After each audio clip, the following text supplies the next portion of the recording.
지금부터 이것이 성령 세례다. 이 책 내용 가장 중요한 부분을 말씀드리도록 하겠습니다.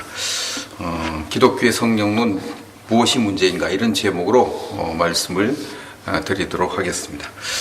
기독교의 성령론은 대부분의 그 주제에 큰 문제가 없습니다. 논쟁도 그렇게 심하지 않습니다. 그런데 성령 세례 부분은 다릅니다. 성령 세례 부분에서는 대단한 논쟁이 벌어지고 의견의 일치를 보지 못하고 있습니다. 기독교에는 이제 두 가지 성령 세례론이 대립을 하고 있습니다. 하나는 성령 세례 단회론이고, 또 다른 하나는 성령 세례 연속론입니다. 성령 세례 단회론의 핵심 내용을 말씀드리겠습니다. 성령 세례는 오순절로 끝났다. 그 후부터는 성령으로 중생하는 것이 성령 세례를 받는 것이다. 그러므로 성령으로 중생한 사람은 성령 충만을 받으면 된다. 다시 말해서 예수님 믿는 것이 성령 세례 받은 것이니까 예수 믿는 사람은 누구나 다 성령 세례를 받았다. 그러므로 예수님 믿고 난 다음에 다시 성령 세례 받을 필요가 없다. 이것이 성령 세례 단회론의 핵심 내용입니다. 성령 세례 연속론은 이와 반대로 주장합니다. 성령 세례는 오순절로 끝나지 않았다. 오순절 이후에도 오순절과 같은 성령 세례가 부어지고 있다. 그러므로 성령으로 중생한 사람은 성령으로 세례를 받아야 된다. 이렇게 주장을 합니다. 오순절날 이제 성령님이 가장 처음에 임하셨죠. 세례로 임하셨죠. 그 이후에도 성령 세례가 계속 사람들에게 임하는데, 어떤 사람이 임하느냐? 예수님을 믿고 구원받은 사람들이 예수님을 믿고 구원받은 후에 성령 세례를 받는다고 주장을 하는 것입니다. 그 성령 세례 단회론과 성령 세례 연속론은 완전히 정반대의 주장을 하니까 서로 싸울 수밖에 없는 것이죠. 이것이 최소한 종교개혁 이후부터 지금까지 계속 싸워 왔습니다. 그 이전에도 물론 두 가지 이론이 대립되어 있었습니다. 그런데 이제 참 불행하게도 성령 세례 단회론이 훨씬 우세하고 성령 세례 연속론은 약세를 면치 못하는 것이 문제입니다. 과거에는 더 심했고 지금도 마찬가지입니다. 중세시대에는 성령 세례 단회론이 다 지배를 하지 않았나, 이런 생각을 합니다. 성령 세례 단회론자들이 예수님을 믿는 것이 성령 세례를 받는 것이다. 성령 세례는 오순절로 끝났다. 이렇게 주장하는 것은 성경의 딱 두 구절을 근거로 그런 주장을 하는 것입니다. 첫째 구절은 고린도전서 12장 13절이고 두 번째 구절은 에베소서 5장 18절입니다. 고린도전서 12장 13절, 에베소서 5장 18절, 이 두 구절을 가지고 성령 세례는 오순절로 끝났고 오순절 이후에는 예수님 믿는 것이 성령 세례고 예수 믿는 사람은 누구나 다 성령 세례를 받았다. 이렇게 주장을 하는 것입니다. 자, 성령 세례 연속론을 주장하는 분들은 여기에 대해서 명확하게 대응을 못합니다. 성령 세례는 오순절로 끝나지 않았다. 이것을 정확하게 아주 사람들이 그냥 꼼짝 못하게 이렇게 증명을 못하는 것이죠. 에베소서 5장 18절부터 한번 검토해 보도록 하겠습니다. 에베소서 5장 18절. 술 취하지 말라. 이는 방탕한 것이니 오직 성령으로 충만함을 받아라.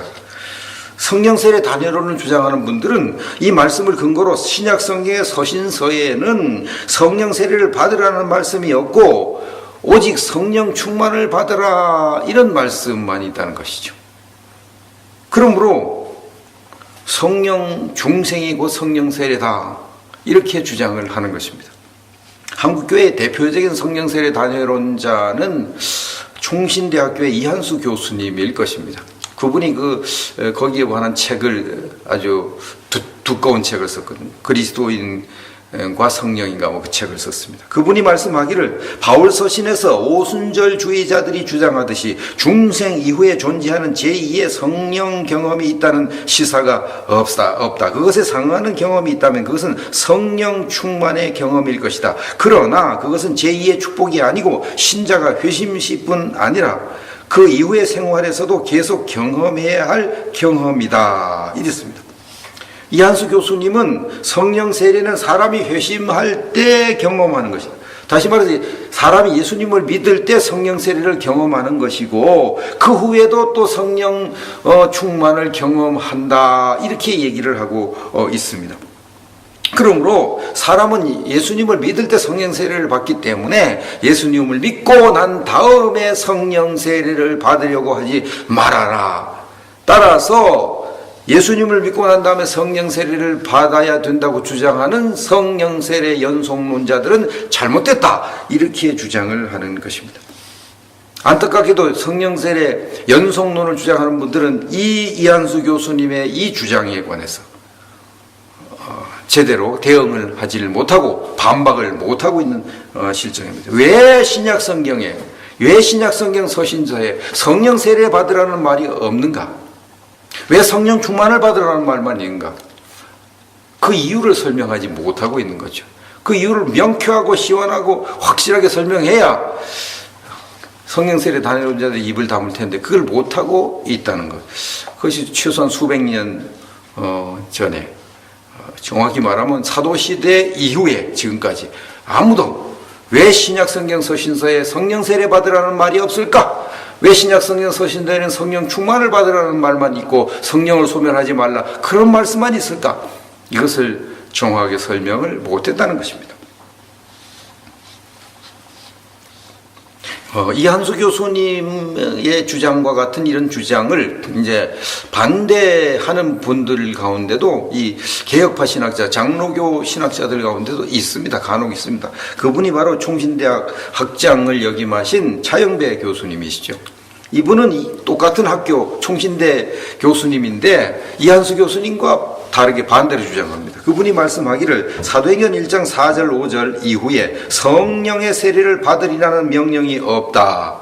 그렇죠. 사도행전 1장 4절 이후에는 성령으로 세례를 받으리라, 성령 세례를 받아라 이런 명령이 없죠. 없습니다. 이제 이런 명령을 이제 성령 세례 단회론자들이 주장하죠. 그 중에 한 분이 파하세라는 목사님이죠. 파하세. 근데 이렇게 사도행전 1장 4절 5절 이후에 성령으로 세례를 받으라는 말이 없다고 주장하는 그 파하세의 주장은, 그러므로 성령 세례는 오순절로 끝났고 오순절 이후에는 성령 세례 받을 필요가 없다 이렇게 주장하는 이 파하세 목사의 주장은 타당치 않다 그랬습니다. 그분은 뭘 이유를 들었냐면 서신서에 물로 세례를 주라는 명령이 없다고 해서 우리가 물로 세례를 주지 않느냐? 우리는 서신서에 물로 세례를 주라는 말이 없어도 물로 세례를 주지 않느냐? 그러므로 서신서에 성령으로 세례를 받으라는 명령이 없어도 성령으로 우리는 세례를 받아야 된다 이렇게 주장을 한 것이죠. 타당성이 있죠. 논리적으로 타당성이 있습니다. 그러나 이것 가지고서는 성령 세례 단회론자들이 그들의 주장을 포기하지 않는 것입니다. 이거 가지고는 안 되는 것이죠. 왜 그럴까요? 왜 오순절 이후에 특히 신약성경 서신서에 성령으로 세례를 받으라는 명령이 없을까요? 예수는 분명히 사도들에게 예루살렘을 떠나지 말고 아버지의 약속하신 성령 세례부터 받으라 이렇게 명령을 하셨는데 왜 오순절 이후에는 그런 명령이 없냐 이 말입니다. 왜 오순절 이후에는 성령 충만을 받으라는 말씀만 있을까요? 정말 오순절 이후에는 성령 세례가 끝난 것일까요? 오순절 이후에는 예수님을 믿는 것이 성령 세례를 받은 것일까요?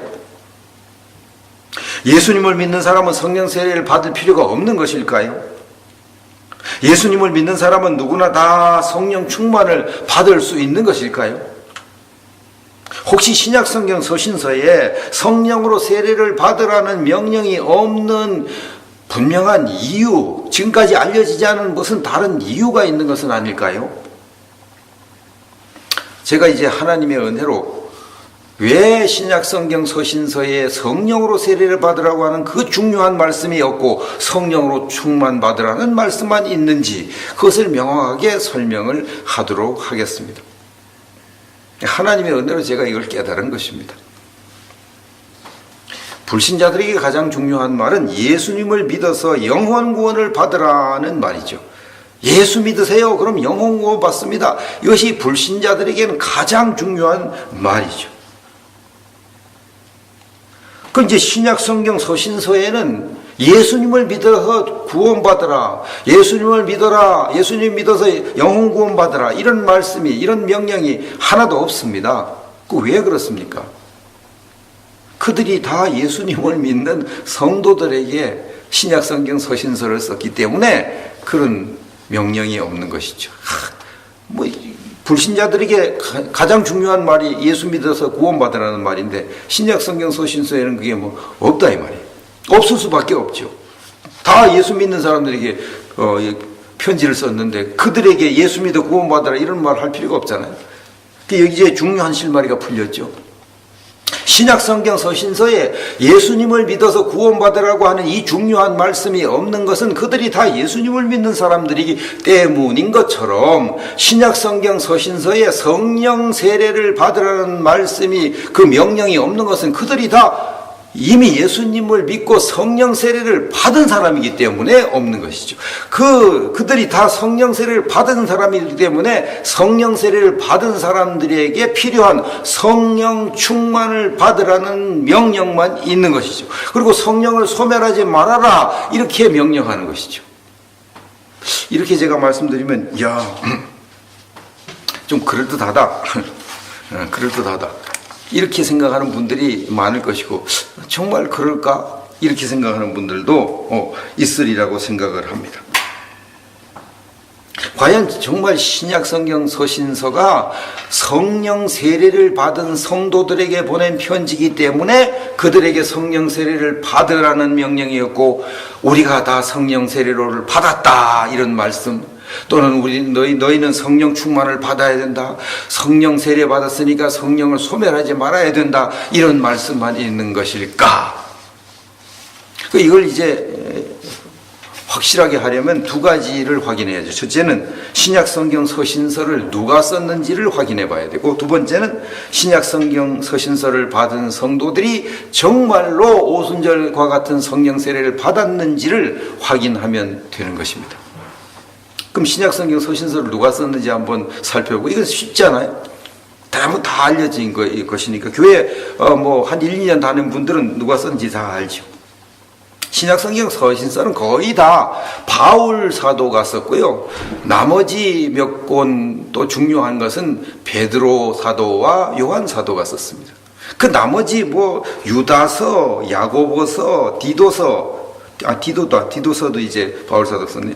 야고보서, 유다서, 그 다음에 히브리서. 이 히브리서도 바울 사도가 써서 가능성이 많거든요. 신약 성경 서신서의 대부분은 바울 사도, 베드로 사도, 요한 사도가 썼습니다. 그 사람들이 누굽니까?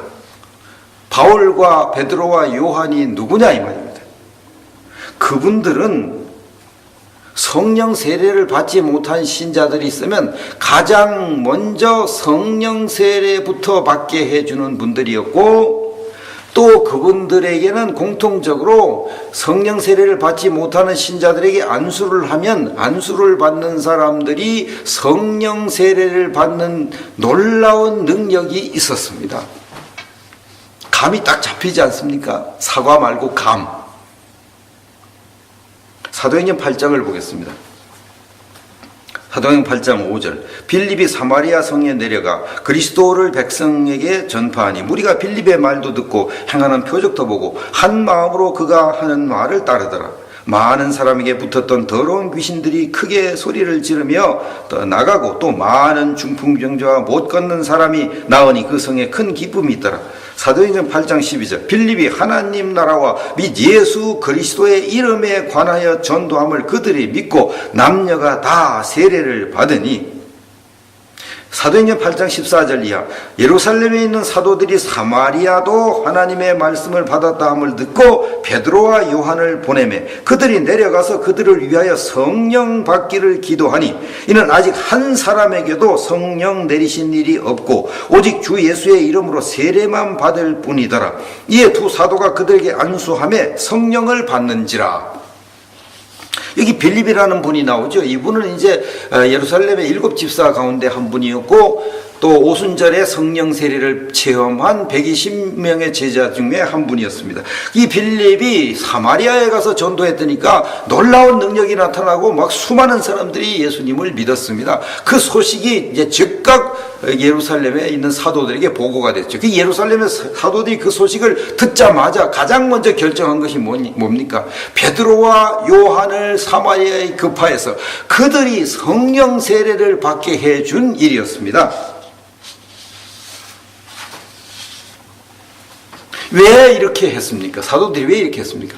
그 첫째 이유는 오순절 이후에는 예수님을 믿는 사람들이 가장 먼저 해야 할 일이 성령 세례 받는 일이었기 때문이죠. 오순절까지는 성령 세례가 임하지 않았기 때문에 뭐 전도하는 일이 가장 먼저 하는 일이고 또 뭐 병 고치는 일이 가장 먼저 하는 일일 수도 있었습니다. 그러나 오순절 이후에는 성령 세례를 받아야만 성령이 권능이 나타나서 예루살렘과 온 유대와 사마리아 땅끝까지 이르러 증인도 되고 또 봉사도 하고 능력 있는 하나님의 일꾼이 될 수 있기 때문에 예수님의 제자들에게 예루살렘을 떠나지 말고 아버지께서 약속하신 성령 세례부터 받고 일하라 이렇게 명령을 하신 것이죠. 그래서 자기들이 이제 성령 세례 받지 못하고 막 벌벌 떨고 있다가 성령 세례 받고 나니까 완전 힘이 충만하고 뭐 지혜가 충만해서 막 하나님의 일을 할 수 있는 것을 자기들이 체험한 사도들이 이제 그 다음부터는 예수 믿는 사람이 있으면 무조건 성령 세례부터 받게 해주는 겁니다. 그래서 사도들이 사마리아 사람들이 예수 믿었다는 소식을 듣자마자 가장 먼저 베드로와 요한을 보내가지고 그들이 성령 세례 받도록 안수를 해 줬던 거죠. 왜냐하면 이 빌립에게는 안수를 해도 성령 세례 받게 해주는 그런 능력이 없었고 베드로와 요한에게는 그런 능력이 있었기 때문에 그렇게 한 것입니다. 자, 이렇게 이제 사도들은 가장 먼저 예수님을 믿는 성도들 가운데 아직 성령을 받지 못한 서른 사람들이 있으면 가장 먼저 성령 세례부터 받게 해 주었다는 사실을 성경이 분명히 말씀하고 있는 것입니다. 사실 이것만 봐도 예수 믿는 것, 오순절 이후에는 예수님 믿는 것이 성령 세례 받는 것이다 이렇게 주장하는 것이 완전히 뻥이라는 걸 알 수 있죠. 완전히 그건 사람의 이론이지 성경의 가르침은 아니라는 걸 알 수 있죠. 사도행전에 의하면 사도행전을 읽어보시면 바울 사도가 개척한 교회들이 나옵니다. 갈라디아 교회, 고린도 교회, 에베소 교회, 빌립보 교회, 데살로니게 교회 이게 전부 바울 사도가 개척한 교회거든요. 사도행전 16장 6절 성령이 아시아에서 말씀을 전하지 못하게 하시거늘 그들이 바울과 실라를 말합니다. 부르기아와 갈라디아 땅으로 다녀갔다 그랬어요. 바울 사도가 갈라디아 가서 갈라디아 교회 세웠습니다. 그 다음에 사도행전 16장 12절 거기서 빌립보에 이르니 빌립보에 가서 빌립보 교회 세웠습니다. 사도행전 17장에 보면은 1절 이하를 보면 데살로니가에 이르렀다. 바울 사도가 데살로니가 교회 세웠습니다. 그 다음에 사도행전 18장 1절에 보면 바울이 아덴을 떠나 고린도에 이르러 고린도 교회에 세웠습니다. 아테네 교회도 세웠습니다. 사도행전 18장 18절 이하를 보면은 에베소에 와서 그랬습니다. 에베소 교회도 바울이 세웠습니다. 그리고 바울이 교회 세우고 난 다음에 대부분 그런 교회에 세운 교회에서 혹은 몇 달 혹은 몇 년씩 다 목회를 하고 교회를 세워놓고 또 다른 데 가고 이렇게 했죠.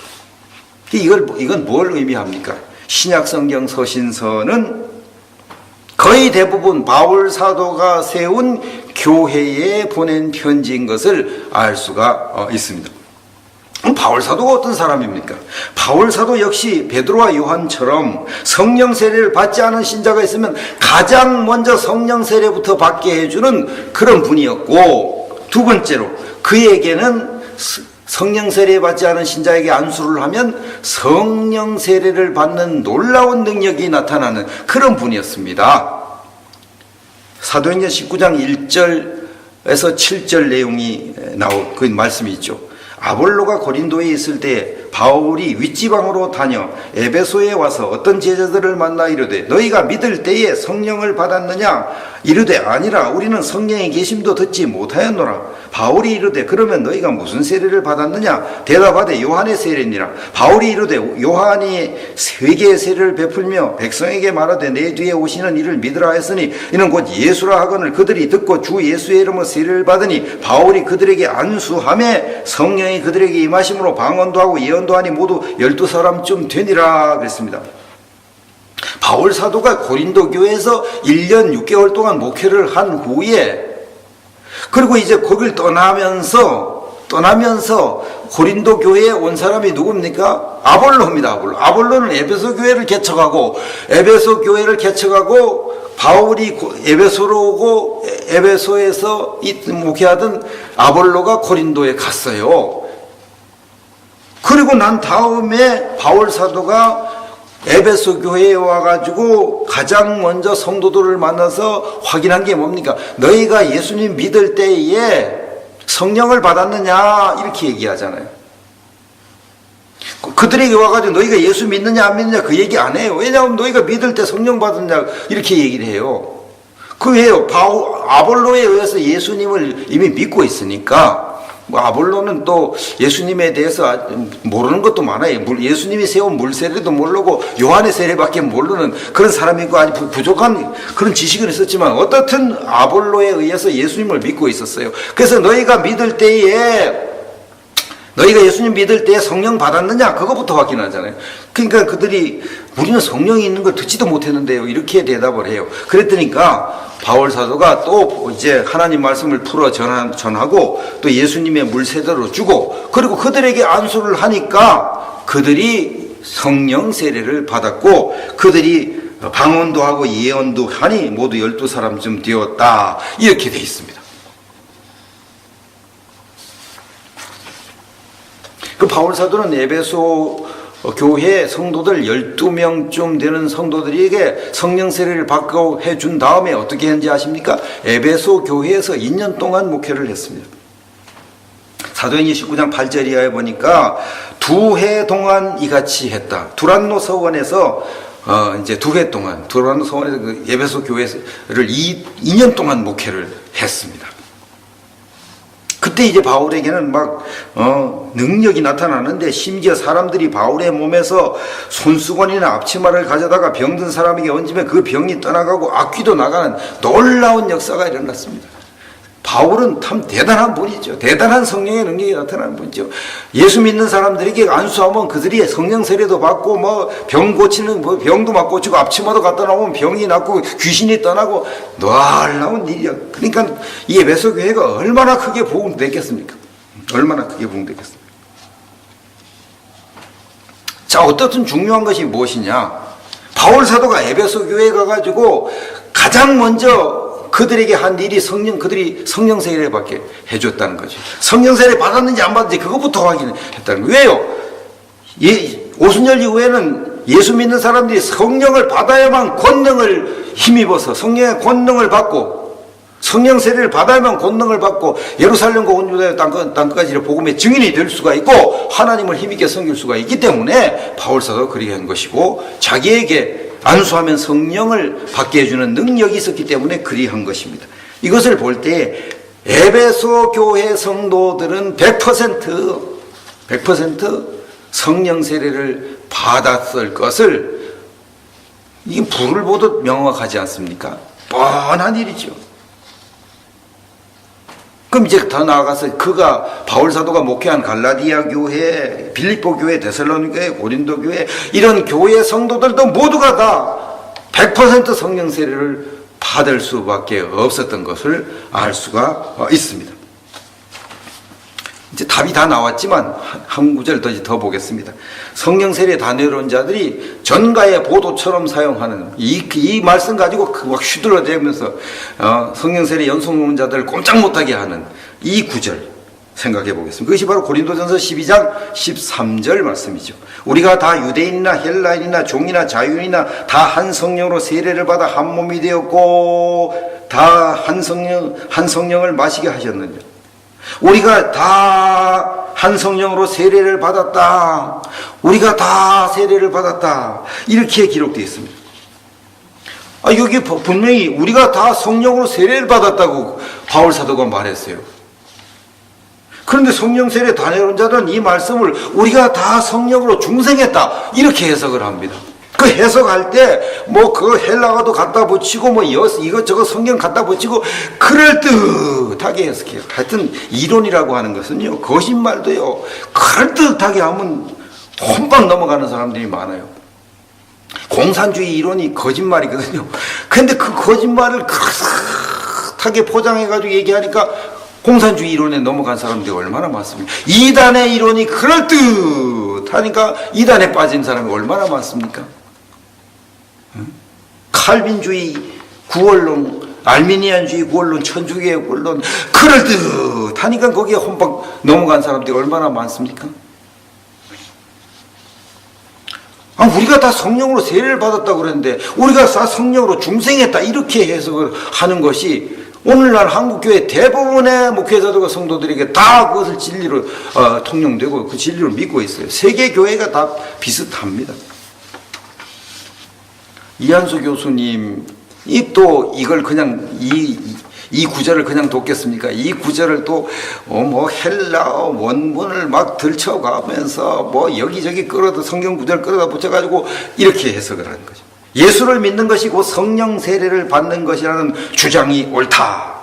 예수를 믿는 것이 곧 성령 세례를 받은 것이라는 주장이 옳다는 것은 세례를 받았다는 동사의 사용을 보아도 알 수 있다. 또 이제 헬라어 동사까지 끌어다 붙여가지고 이제 예수 믿는 것이 곧 성령 세례 받는 것이고, 성령 세례 받았다는 것은 오순절 같은 성령 세례 받았다는 뜻이 아니고 예수 믿어서 중생했다는 뜻이다. 뭐 동사를 막 갖다 끌어 붙여가지고 해석을 해야 됩니다. 그럼 뭐 일반 성도들이나 일반 목회자들 헬라 공부를 해서 잘 몰라요. 뭔 뜻이지? 그러니까 뭐 그럴듯하게 해석하면 다 그런가 보다 생각하죠.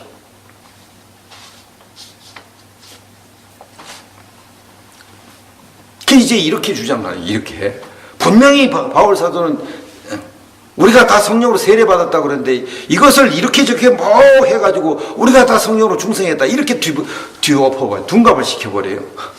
그것이 또 이제 하도 그럴듯하게 주장하니까 그걸 믿는 사람들이 얼마나 많은지 몰라요. 한국교회 아마 70% 이상은 되지 않을까 생각해요. 한국교회는 장로교가 대부분이니까.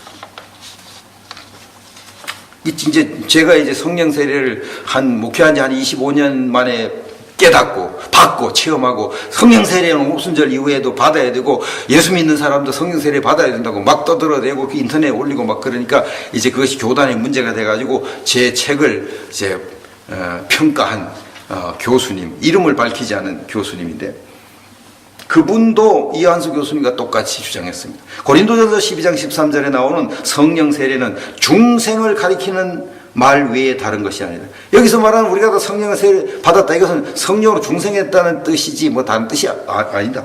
이런 식으로 이제 해석을 합니다. 또 그분도 나름대로 뭐 또 이거저기 성경구리도 끌어붙여가지고 해요. 참 기가 막힌 노릇입니다. 이제 더 안타깝고 불행한 것은 성령세례 연속론자들이 성령세례 다녀론자들이 이게 해석이 잘못됐다 이렇게 명백하게 못 밝혔습니다. 못 밝혔습니다. 그래서 이제 성령세례 다녀론이 진리인 것처럼 여겨지고 성령세례 연속론은 비진리인 것처럼 여겨지는 경우가 많이 있었습니다. 대부분의 목회자들과 성도들이 성령 세례 다녀론자들의 주장을 믿는 이유가 몇 가지 있습니다. 첫째는 성령 세례 연속론자들이 고린도전서 12장 13절을 명확하게 해석하지 못하기 때문에 그럴듯하게 설명한 성령 세례 다녀론을 믿는 것이죠. 두 번째는 오늘날 대부분의 목회자들과 성도들이 성령 세례를 받지 않고 신앙생활을 하기 때문에 성령 세례 다녀론자들이 설명이 마음에 드는 거죠. 자기들이 성령 세례 못 받았는데 성령 세례 다녀온 자는 모든 신자가 다 성령 세례 받았다고 주장하니까 안심이 된단 말이에요. 안심이. 그러니까 성령 세례 다녀온이 잘 믿어지는 겁니다. 세 번째, 성령 세례 다녀온 자들이 그럴듯하게 이론을 만들어내니까 그것이 이제 진리처럼 믿어지는 것이죠. 성령 세례 연속론을 주장한 총신대학교 차용배 교수님이 고린도전서 12장 13절을 해석한 것을 보겠습니다. 고린도 교회는 사도 바울의 인도하에 있었고 또 온 교회가 성령의 은사에 흡족한 상태에 있었다. 따라서 모두 다 성령 세례를 받았다는 사실은 고린도 교회의 사정이다. 참 잘 해석했죠.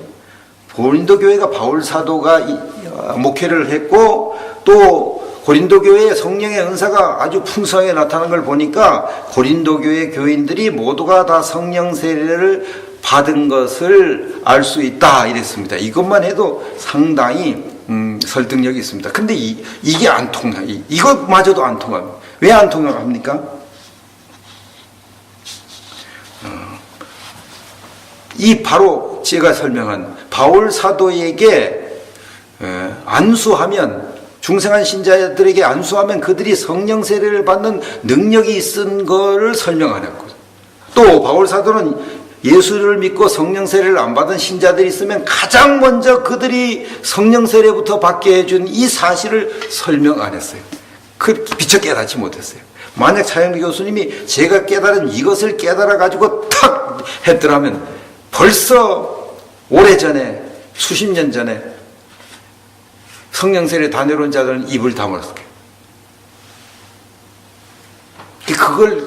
이 간단한 걸 못 깨달아가지고 지금까지 성령 세례 다녀오니 큰 소리를 치고요. 성령 세례 연속론자들은 맨날 그냥 제대로 말도 못하고 늘 그냥 당하기만 하고 그렇게 살아왔습니다. 그럼 이번엔 바울 사도가 성령을 소멸하지 말라, 성령을 소멸하지 말라고 한 데살로니가 교회를 한번 보겠습니다. 이거 데살로니가 교회도 바울 사도가 개척한 교회였거든요. 그들이 암비볼리와 아볼로니아로 다녀가 데살로니가에 이르니 사도행전 17장 1절이에요. 데살로니가에 갔습니다. 그런데 데살로니가 사람들을 보니까 얼마나 많이 믿었느냐. 그 중에 어떤 사람 곧 경건한 헬라인의 큰 무리와 적지 않은 귀부인도 고난을 받고 바울과 실라를 따랐다 그랬어요. 그래서 아주 데살로니가 교회도 단 시일나에 크게 부흥이 됐습니다. 바울과 실라를 따라서. 그래서 크게 부흥됐어요. 이것을 보니까 바울 사도가 데살로니가에 가서 개척을 해가지고 거기에 교회를 세우고 거기에서 오랫동안 목회를 했다는 것을 알 수가 있습니다. 그러면은 바울 사도가 이 데살로니가 교회에 목회를 했는데 데살로니가 교회 성도들이 성령 세례 안 받았겠습니까? 100% 성령 세례 받았죠. 그래서 성령 세례를 받은 사람들에게 성령이 소멸되는 경우가 있으니까 너희가 받은 성령을 소멸하지 말아라 이렇게 말씀하는 거예요. 성령 세례 받은 사람에게 성령 세례 받으라고 말할 필요가 없잖아요. 그래서 이제 모든 대부분의 신약 성경 서신서가 모두가 다 성령 세례 받은 성도들에게 보낸 편지니까 서신서에 성령 세례 받으라는 말이 없는 것입니다. 이게 이해가 되시죠? 지금까지 이런 배경을 생각하지 못했습니다. 참 이거 왜 생각하지 못했는지 저도 이해가 안 돼요. 저도 이제 이 성령 세례에 관해서 이제 연구하다가 이걸 하나님 오늘 깨닫게 해주셨거든요. 이거 깨달으니까 성령론 이제 문제가 다 풀어. 이 두 가지 에베소 5장 18절, 고린도전서 12장 14절 두 가지 가지고 이렇게 했으니까 확 풀어져 버렸어요. 이걸 이제 발표를 했더니까 많은 분들이 이제 환영하고 이 책을 환영하고 은혜를 받고 또 반대로 성령 세례 다녀오는 자는 입이 이제 들어가고 그런 일들이 일어나는 것입니다. 성령 세례와 성령 충만의 관계를 좀 말씀드리도록 하겠습니다. 성령 세례를 받은 신자도 어느 정도 활동하다 보면 성령 세례의 능력이 약해집니다. 그래서 마치 배터리 충전돼 있다가 쓰면 방전돼서 소모되는 거 마찬가지거든요. 그래서 성령이 이제 계속 충만하지 않아요. 그래서 이제 성령 세례 받은 사람들에게 성령 충만을 받으라고 하는 것입니다. 성령 세례 받지도 않은 사람에게 성령 충만함을 받으라고 할 수가 없어요. 성령 세례를 받아야만 성령 충만이 이루어지니까. 근데 무슨 지금까지는 뭐 성령 세례 다니는 사람이 뭐 예수 믿는 것은 성령 세례 받은 거니까 우리는 성령 충만 받으면 된다고. 전부 다 뻥이죠. 성령 세례 받지도 않았는데 무슨 성령 충만이 있습니까? 성령 충만이라고 하는 성령 세례 받은 후에 일어났어요. 그것을 이제 사도행전 4장 21절 이하에 보면은 사도들이 막 위협을 당하고 그러니까 함께 모여서 막 기도하니까 빌기를 다함에 모인 곳이 진동하더니 무리가 다 성령에 충만하여 담대히 하나님 말씀을 전하니라. 사도행전 4장 31절에 말씀했어요. 이렇게 되는 거예요. 이렇게 성령 충만이라고 하는 것은 성령 세례 받은 사람들에게 해당되는 말씀이죠. 그래서 바울 사도가 성령 세례를 받은 에베소 교회 성도들에게 자기가 목회하던 자기가 안수해서 성령 세례 받게 해준 그 성도들에게 성령 충만을 받아라 이렇게 말을 한 것이죠. 그런 것도 배경도 하나 모르고 오늘날 많은 신학자들과 목회자들이 우리는 예수 믿을 때 성령 세례 받았으니까 성령 충만을 받으면 된다고 백날 얘기해 보세요. 성령 충만이 이루어지라. 저도요 25년 동안 목회하면서 우리는 예수 믿을 때 성령 세례 받았으니까 성령 충만 받으면 된다 그렇게 설교하고 그렇게 떠들어댔는데 한 번도 성령 충만 받은 적이 없거든요. 저도 거짓말 많이 했습니다. 그래서 저도 사실은 성령 세례 다 내려온 자들을 비난할 자격이 없어요. 그래서 제가 뭐라고 하지도 않습니다. 그래서 안타까워서 하는 말이죠. 데살로니가 교회에 성령을 소멸하지 말라는 말도 마찬가지입니다. 성령 세례를 받은 사람이 제대로 신앙생활하면 성령이 소멸돼요. 그래가지고 성령이 소멸되면 어떤 일이 벌어진가? 고린도 교회 성도들처럼 성령 세례 받고도 막 그냥 죄 짓는 그런 일들이 빚어지는 거예요. 그래서 성령 충만이 필요하고 그래서 성령을 소멸하면 안 되는 것입니다. 그럼 사도들의 입장을 우리들에게 한번 적용을 해볼까요? 만일 제가 혹은 여러분이 제가 시무하는 교회에 성령 세례 안 받은 신자가 있다. 그럼 저에게는 성령 세례를 받게 해줄 그런 능력이 있다. 그 성령 세례가 예수 믿는 사람에게 가장 중요한 일이다. 이걸 제가 다 알고 그런 능력이 있다면 제가 성령 세례 안 받은 신자가 있는 걸 보면 그냥 놔두겠냐 이거예요. 안 놔두죠. 안 놔두죠. 당장 다른 교회 교인이라도 제가 성령 세례 받았느냐고 물어보고 안 받았다고 그러면 안수해줘가지고 성령 세례 받게 해줄 겁니다. 욕을 얻어먹더라도요. 왜요? 성령 세례 받으면 성령이 임하시면 권능을 받고 예루살렘과 온 유대와 사마리아 땅끝까지 이르러 증인되는 놀라운 일을 하게 되고 목숨 걸고 하나님을 섬기게 되거든요. 성령 안 받으면 사도들처럼 위협이 닥치면 겁이 나서 벌벌 떨고 아무것도 못하게 되거든요. 아무 위협이 없을 때 큰 소리 뻥뻥 쳐요. 성령 안 받은 사람들도. 아무 위협이 없을 때 성령 안 받은 사람들도 곧잘 일하는 것 같아요. 그러나 목숨이 왔다 갔다 하는 일을 당해보세요. 성령 안 받으면 그게 되나? 안 되는 겁니다. 그래서 바울 사도가 성령 세례를 받은 에베소 교회를 향해서 성령 충만을 받아라. 데살로니가 교회 성도를 향해서 성령 소멸치 말아라. 이렇게 말씀한 것이죠.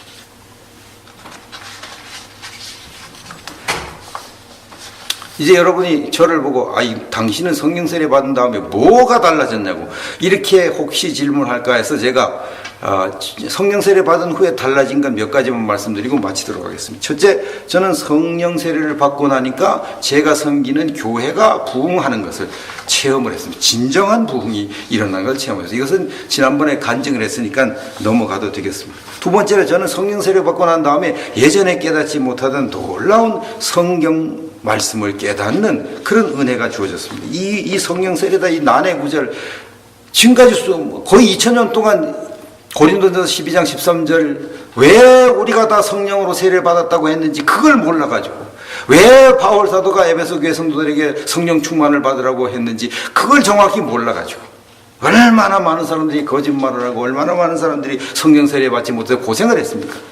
근데 그걸 명확하게 제게 깨닫게 해주셨어요. 그런 말씀 봅니까? 이것이 구원이다. 두렵고 떨림으로 너희 구원을 이루라. 한번 행함이 없는 믿음으로는 구원받을 수 없다. 한번 빛을 받고 타락한 자들은 다시 회개할 수 없다. 하나님 뜻대로 행하는 자라 천국에 들어가. 이 아주 2000여 년 동안 난 죄라서 해결을 하지 못하는 거 이거 해결해 주셨잖아요. 종말론에 관한 것도 해결해 주셨죠. 상급에 관한 난해 구절도 해결해 주셨죠. 하여튼 난해 구절 해결해 주시는 은사를 저에게 줬습니다. 그동안 거의 사도시대 이후에 해결하지 못하던 구절들을 수도 없이 해석하게 해 주셨어요. 그러니까 이게 인터넷에 제가 올리니까 이걸 성경 많이 아는 분들이 막 듣고 은혜를 받고 이 놀라운 일이 일어나는 것입니다. 세 번째는 이제 박해를 무릅쓰고 깨달은 진리를 전파하는 능력이 생겼습니다. 성령을 받고 나니까 겁이 안 나요. 담대하게 돼요. 성령 충만하면요 담대하게 돼요. 이제 이건 뭘 의미하냐? 성령으로 담대하게 박해를 받으면서 진리를 전파하면 하늘에서 상급이 크잖아요. 나를 욕하고 핍박하고 할 때 기뻐하고 즐거워하라. 하늘에서 너희 상이 크니라고 예수님께서 마태복음 5장 12절에 말씀했죠. 상이 크거든요. 땅에서는 고생을 하지만 상이 커요. 그 다음에 네 번째로 축사사역자, 치유사역자가 됐어요. 교회에서 이제 쫓겨나고 교단에서 쫓겨나고 그러고는 갈 곳이 없는데 하나님이 양천치유센터에 보내가지고 치유도 받게 하고 귀신도 쫓아내는 그런 능력자가 되게 하고요. 또 사람들, 어려운 그런 성도들, 목회자들을 치유해주는 이런 놀라운 일을 치유하는 건 너무너무 보람되는 일이죠. 단 2박 3일만 치유하면 사람들이 확확 변하고 너무너무 감사해서 어쩔 줄 몰라하고 막 절을 하는 분이 있고 90도로 인사를 하고 끌어안고 다 놀라운 일이 일어납니다. 이것은 제가 이 교단에서 쫓겨나지 않았으면 절대 할 수 없는 일이었죠. 그 다음에 인터넷으로 이 말씀을 전파해서 세계에 있는 수많은 하나님의 자녀들에게 은혜를 끼치는 일을 할 수 있게 되고, 마지막으로 현재 소속해 있는 교단 지도자들에게 제가 이렇게 평가받고 인정받는 그런 목회자가 되었다는 사실이죠. 특별히 국제교회 선교연합회, 사단법인 국제교회 선교연합회 대표회장인 예영수 목사님, 라이프 신학교 총장님이시죠. 예영수 박사님이 제 책들을 아주 높게 평가해가지고 저를 아주 귀하게 여기는 그런 일을 받고, 또 제 책을 읽은 아주 한국교회 굴지의 그런 교회 목사님들도 은혜 받았다고, 감사하다고, 이 말씀을 가르치겠다고, 이런 기가 막힌 일들이 벌어지고 있는 것입니다. 제가 마지막으로 여러분이 성령세례 단회론 주장하는 분들에게 부탁을 드리겠습니다. 성령세례 단회론, 이 연속론이 잘 안 믿어지면 연속론 비판하지 마시고 단회론 주장하지 마시고 그냥 가만히 있는 것이 좋습니다. 나중에 부끄러움을 당할 수 있고 나중에 저는 단회론 주장한 걸 얼마나 후회하고 회개하고